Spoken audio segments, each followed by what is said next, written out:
Good day mga tirador! Welcome back to my YouTube channel. Ngayon po, patuloy tayo sa second Bangkok Summer International Chess Tournament.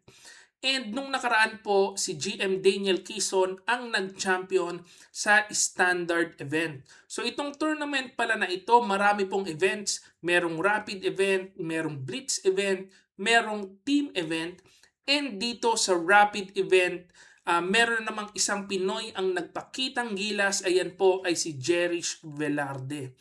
So sa standard po, nagkalaban rin sila ni GM Daniel Quezon and doon ang nanalo po ay si GM Denden. Dito sa rapid event ay bumawi itong si Jerish Velarde. Tingnan po natin ang kanilang laban. Ayan, so ito nag-start with D4, Knight F6, C4, G6. Ayan. And then Knight C3, Bishop G7, E4, D6, Knight F3, and Castle. So ito po ang same na laban ni GM Quezon versus Velarde sa standard event. So pagka Bishop E2, C5, sinusundan lang nila. So pagka castling, C takes D4, Knight takes D4, Knight C6, Bishop E3, Bishop D7, and ngayon nag-Queen D2. Ayan, so Queen D2, Rook C8, F3, and naalala ko po ang ginawa ni GM Quezon doon sa standard, medyo kakaiba. No, kumain siya dyan, kain, and then Bishop C6, tapos nag-A5. Ayan, so ibang linya po ang ginamit ni GM Quezon. Ngayon, nag-A6 lang siya.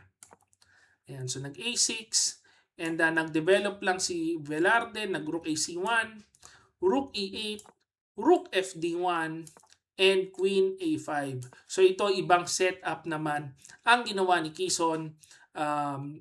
Sa akin kasi, mas gusto ko rin yung setup na kinakain po yung knight. Kasi kung titignan nyo, ay medyo mas ipit po ng konti ang itim. So ang pyesa ng itim hanggang dito lang eh. Oh. Ang pyesa ng puti hanggang dito. So mas maganda po pagka nagpalit ka ng pyesa, magkakaroon ka ng more space dun sa natitira mong pyesa. So pwede rin naman ito, pero mas gusto ko lang yung isa pong setup na ginamit ni GM Quezon. So nag Knight B3, under attack ito. So nag Queen H5, Knight D5, capture, capture, and Knight E5. Yan. So pagka Knight E5, makikita natin lamang na po ang puti kung makikita ang tamang tira, which is Knight D4. And simple lang po ang idea niyan. Meron kasing malakas na F4 and then pagka Knight G4, H3. Yan po ang simpleng idea. So mag-waste lang tayo ng tempo. Halimbawa mag A5 dito. Pwedeng atakihin yan. Ayan. And then H3. So under attack na yung knight, babaksak na po. Ayan. Kaso hindi po yan ang tinira, nag-knight A5.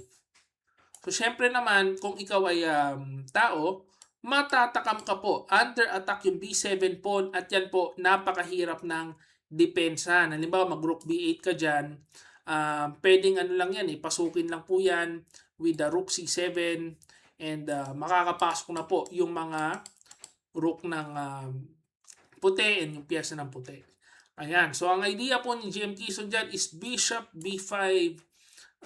Good move. So, pinakain na lang po ito. Ayan. So, kakainin yan.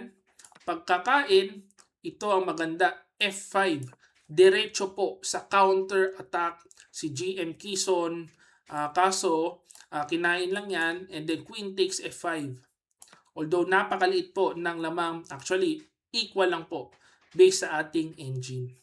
Ayan, so B3, Rook C1, palitan ng konti, palitan ulit, and then Knight D3. So under attack ang Rook, under attack ang pawn. And ito na po ang critical position ng kanilang laro. Pagka Rook D1, under attack ang Knight. So saan po pupunta ang Knight ni GM Quezon? Ayan. Ang sabi po ng ating engine para ma-maintain ang equality is Knight B2. Kailangan mo palang ipasok yan dyan. Halimbawa, mag-group D2, para under attack. Meron kagad malakas na counterplay with Queen B1, King F2, Bishop C3. So under fire ang rook. Actually kulong po yan and lamang pa po ang itim. Ang kaso, siguro pagka nag-rook C1, merong queen takes D5. Ayun ang pang-equalize. Mababawi ang pawn, under attack ang knight, and then rook C7, depensa with an equal position. So yan, anybody's ball game pa po. Ayan, kaso ang ginawa ni GM Quezon, nag-knight B4. Yan po ang blunder. Ayan. Pagka knight B4, maganda sana, no? Sa unang tingin, ang ganda kasi under attack ang pawn, under attack itong pawn. Marami pong threat. Also, depensado ang pawn sa A6. Kaso, may malakas na tira na binitawan si Velarde with Bishop D2. Kisay kagad ang posisyon ni GM Quezon. Ang lakas nito. Ayan, yan, tirang yan. Bishop D2, under attack ang knight. Tapos meron pong very sneaky threat which is knight takes D6. Kakainin pala ito. Tapos may fork dyan. Under attack, dalawang pyesa and hindi pwedeng kainin kasi babaksak ang rook. So napakalakas po. Double attack, may kasama pang fork.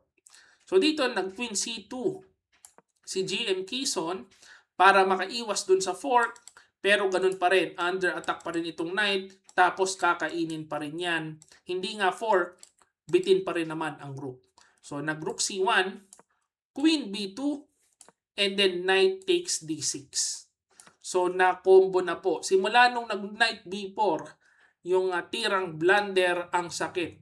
Tinamaan na ng combo, nag-bishop D4 check, king F1, and nag-rook F8, sinalba ang rook. Kaso, sunod-sunod ang atake na nangyari. Queen E6, check. Good move na naman. So, hindi mo na kinain. Chinek muna. Pagka King H8, Knight F7, check ulit. Sunod-sunod.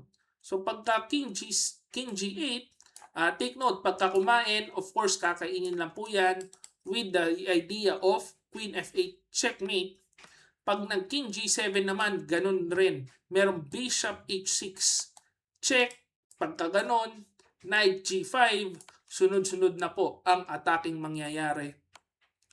Kaya ang ginawa, nag King G8 na lang dito, discovered, check na naman, and then pa King H8, talagang hindi na po nakahinga si GM Quezon, Queen takes E7, kain with under attack ang H7 pawn, under attack ang rook, so nag Bishop G7, and nag Queen takes B4, dito nag A5 si GM Quezon, and ang malakas na panapos, pagkatira dito, resign kagad si GM Quezon, Queen takes F8, check, sabay resign. Bakit po? Pag kinain ang F8, merong Bishop C3, 4. So ang ending niyan, kain-kain, 1 rook down, 3 pawns down, talagang down po sa lahat ng pyesa. Kaya resign na lang. So ang ganda po ng binatawan na parang combo dito ni Velarde. Simula knight B4, talaga sunod-sunod na 1, 2, 3, 4, 5 combo punch ang inabot ni Quezon dito. Ganun talaga, no? Minsan panalo, minsan talo. Okay lang naman po yun. Palaging merong next chess game na makakabawi ka. So titingnan po natin ang naging standings. Si Velarde po, ganito kalupit ang ginawa dito sa Rapid Tournament. Ayan, tingnan muna natin yung mga kasali, no? So si GM Gareyev, Super Grandmaster, 2500, tapos mga IM, FM, tapos si GM Quezon, si GM Lilo, si Velarde Jerish, pang rank number 24 dito sa tournament na ito. And siya po ang nag-champion with 7 out of 7 possible points.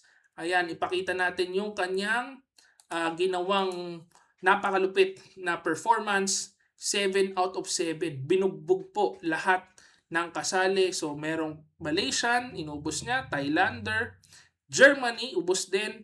And then, yung mga Pinoy, dalawang Filipino Grandmaster, si GM Lilo Quezon, ubos. So, yan po ang nag-champion sa rapid event dito sa Bangkok International Tournament. So yan lang po ang ating video for today. Hopefully na-enjoy nyo po yung game na yan. Kung na-enjoy nyo, please like this video and subscribe to my YouTube channel. See you again next video.